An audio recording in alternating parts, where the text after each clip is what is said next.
Let me ask you a different question. Yeah. Because you're nodding. Are you familiar with Christina Hoff Sommers? If you're following Sam Harris, who I think is at the American Enterprise Institute. She's sort of a second wave feminist, not a third wave feminist. She calls herself the factual feminist.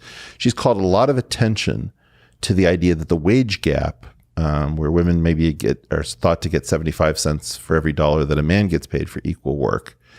You have a very unusual situation, which is that in your workplace, there is a huge wage gap.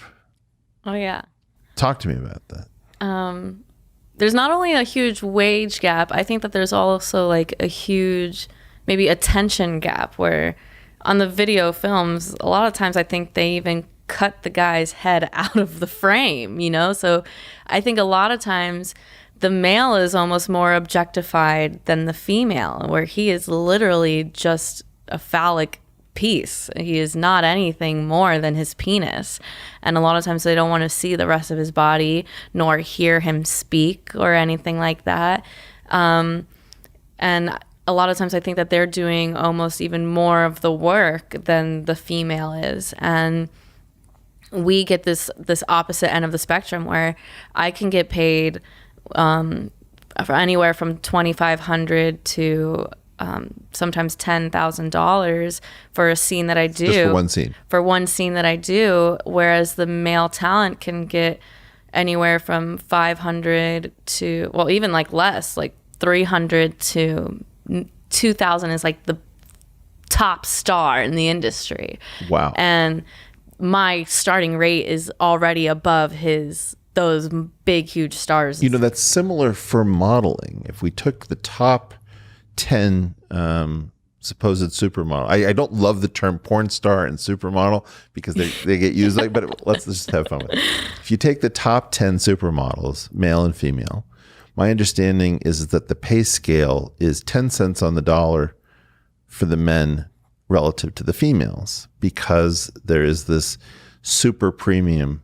I mean, in some weird way, the females are the males of the human species. Like peacocks, the adorned gender or sex is the males, and the festooned gender in humans is much more the females. And so there's this very bizarre reversal that there really is a wage gap in this one area, and it totally favors the females. Is that fair? How should we think about this, given that we've learned to think about it in reverse, and you're in one of the few industries where it totally goes the other way? Yeah. I mean, I like to think of gender equality myself personally, so I don't find it fair, in my personal opinion, because like I said, even in the sense of like showcasing, the male is not, he's almost more objectified, and they're still dealing with the same struggles that the females are dating. I'm sure, like when it comes to dating, right. I'm sure the male struggles just as much as the female actress. I bet not. I bet it's pretty bad.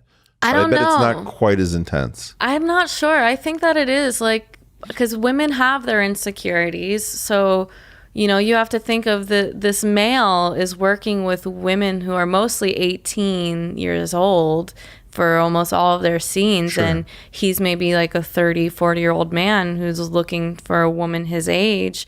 And it's, I think, hard for a lot of these more civilian type women to be confident within themselves when he's going to set, you know, working with these 18-year-old girls. I guess I hadn't thought as much about, I mean, obviously there's a lot of dating within the industry because people are at least sensitized to what the issue is. Both men dating the females dating that. But I know a lot of the men who personally struggle. I take it back. That's interesting. Yeah. Sometimes I think it's worse because I think that guys will almost be more accepting than the women. But I mean, I'm not really sure, but I think I know more women who date out of the industry than men. I don't really know many men whose partner is not within the industry.